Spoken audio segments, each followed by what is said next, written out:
Sir rolling बताएं sir आज का क्या कुछ उपलब्धि है? पिछले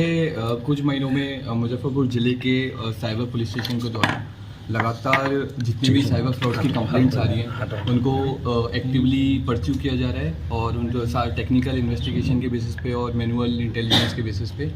बहुत सारी गैंग्स हैं जिनको इनके द्वारा हम लोग के द्वारा डिटेक्ट किया गया है। उसी क्रम में एक और गैंग का पर्दाफाश किया गया है और ये गैंग जो पिछले हफ्ते एक गैंग पकड़ी गई थी मोतिहारी और साहिबगंज से, जिसमें कुछ व्यक्तियों के द्वारा एक फ्रॉड कॉल करके जिसमें अपने आप को पुलिस ऑफिसर या फिर लोकल स्थानीय पुलिस थाने से बता करके और उनकी किसी करीबी को ये चीज़ बोल करके कि वो पुलिस के कब्जे में बोल करके उनसे पैसा मांगा जा रहा था, फिर ठगी की जा रही थी, साइबर फ्रॉड किया जा रहा था। इसी तरह की एक और गैंग है जो बेतिया के जौकटिया गांव से चलती है और इस गैंग का मोडस ऑपरेंडी रहता है कि वो एक किसी व्यक्ति को कॉल करते हैं और कॉल करके बोलते हैं कि आपके द्वारा आपके बच्चे ने रेप किया है या फिर कि कोई अपराध किया है और पुलिस के कब्जे में है, और पीछे से एक व्यक्ति चिल्ला रहा होता है और वो उस तरह से एक माहौल क्रिएट करने की कोशिश करते हैं कि सही में वो बच्चा पुलिस की कस्टडी में है और उससे फिर पैसा ठग लेते हैं और ठगने के बाद में ये चीज़ रियलाइज़ होती है कि उनके वो ठगी का शिकार हो चुके हैं। इसी तरह की कंप्लेन हम लोग के पास में 29/3/2024 को साइबर थाने में रजिस्टर की गई थी। इसमें FIR दर्ज करते हुए महज 24 घंटे के अंदर साइबर थाने की टीम के द्वारा बहुत कुशलता से केस को डिटेक्ट किया गया और इसमें 3 व्यक्तियों की गिरफ्तारी की गई है और जौकटिया गाँव से बहुत सारे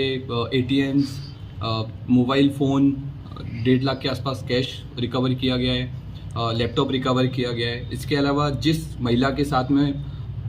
29/3/2024 को फ्रॉड हुआ था उस महिला का एक्टिवली साइबर थाने के द्वारा उस केस को परस्यू करते हुए पूरा पैसा होल्ड कर दिया है, तो उस महिला को भी जल्दी पैसा रिकवर हो जाएगा। सर पहले से लोग ट्रेनिंग दिया जाता था क्या ऐसा करने के लिए? अभी तक के अनुसार में ये चीज़ बहुत साफ है कि उस गैंग में बहुत सारे लोग हैं, उस गाँव के बहुत सारे लोग शामिल हैं और काफ़ी टाइम से वो लोग ये चीज़ कर रहे हैं और सिर्फ मुजफ्फरपुर ही नहीं देश के बाकी जगह भी बहुत सारे लोग हैं जो उन लोगों के साइबर ठगी का शिकार हुए हैं। ये चीज़ हम लोग के अनुसंधान में अभी आई है और बाकी आगे चल के भी ये चीज़ और क्लियर होंगी कि कौन कौन लोग हैं जो अभी तक उनकी इनके द्वारा ठगी का शिकार किए जाते हैं। पुलिस के नाम पर ही ठगते थे कि और किसी नाम? इसमें शामिल हो सकते हैं? कहना इसमें मुश्किल है, गैंग बहुत बड़ी है इनकी, लेकिन अभी हमारा अनुसंधान चल रहा है। अनुसंधान में सारी चीज़ क्लियर हो जाएगी कि कितने अकाउंट्स यूज़ हुए हैं, किस तरह से लोग सिम यूज़ करते थे, कितनी गैंग शामिल थे और जिन लोगों को हमने पकड़ा है उन्होंने भी बहुत लोगों के नाम बताए हैं, तो उन सब लोगों के बाद छापेमारी की जाएगी तो इसमें और लोगों के नाम सामने आएंगे। इनके गैंग से बांग्लादेश भी काम करते हैं जो ये चीज़ अभी हम लोग नहीं बताएंगे कि बांग्लादेश से कर रही थी कौन, लेकिन हाँ विदेशी कुछ ना कुछ इसमें मतलब दूसरे देशों से भी गैंग को ऑपरेट किया जा रहा था। कौन से देश से किया जा रहा था वो हम इसको रिवील नहीं कर सर, इससे पहले भी एक पुलिस बनकर जो अपराधी साइबर फ्रॉड का घटना कर रहे थे, इससे भी उनका संबंध है क्या? अभी तक हमें इन दोनों गैंग्स में कोई ऐसा रिलेशन सामने आया नहीं है, लेकिन हो सकता है कि कोई रिलेशन हो तो वो आगे के अनुसंधान। लेकिन दोनों का तरीका सेम है तो हो सकता है आगे के अनुसंधान में कुछ ना कुछ लिंक। रिकवर्स में सर क्या क्या है? रिकवरी में आपको ऑलरेडी बता चुका हूँ कि हमारे पास में मैं आपको एग्जैक्ट बता देता हूँ, 1,33,000 हम लोग के पास नगद रिकवर हुआ है, एक लैपटॉप है, अलग अलग बैंकों की 7 पासबुक है, चेकबुक हमें मिली है, ATM कार्ड की नई फ्रेश किट मिली है, क्योंकि इन लोगों के द्वारा कुछ लोगों को कन्विंस किया जाता था और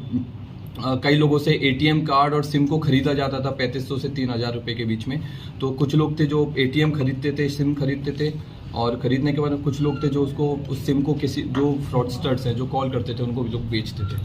विदेशी करेंसी भी है इसमें शामिल क्या? इसमें थोड़ी बहुत विदेशी करेंसी है, वो इसलिए है क्योंकि जिस गांव में हमने रेड किया है वहाँ पे लोग कई माइग्रेशन वाले लोग हैं, तो इसलिए हो सकता है कि वो वाली विदेशी करेंसी। अब तक की इन्वेस्टिगेशन में कितने की फ्रॉड किया गया है इन लोगों के द्वारा? क्योंकि हम लोगों ने 24 घंटे के अंदर ये पूरा केस डिटेक्ट किया है, तो ये वाला भी एक्सरसाइज नहीं हुई है कि टोटल ये लोग कितना फ्रॉड कर चुके हैं, लेकिन ये सारे बैंक अकाउंट का जब हम लोग एनालिसिस करेंगे और सारे बैंक अकाउंट्स को हम लोग चेक करेंगे, बैंक से जब हम बात करेंगे ऑफिशियली हम लोग उनसे सारा रिकॉर्ड मांगेंगे, तब ये चीज़ ज़्यादा अच्छे से क्लियर हो पाएगी। Thank you sir. ये बता सकते हैं कि आखिर ये चलन लगा और भी है तीनों को तो कम में लाए सर। एक मिनट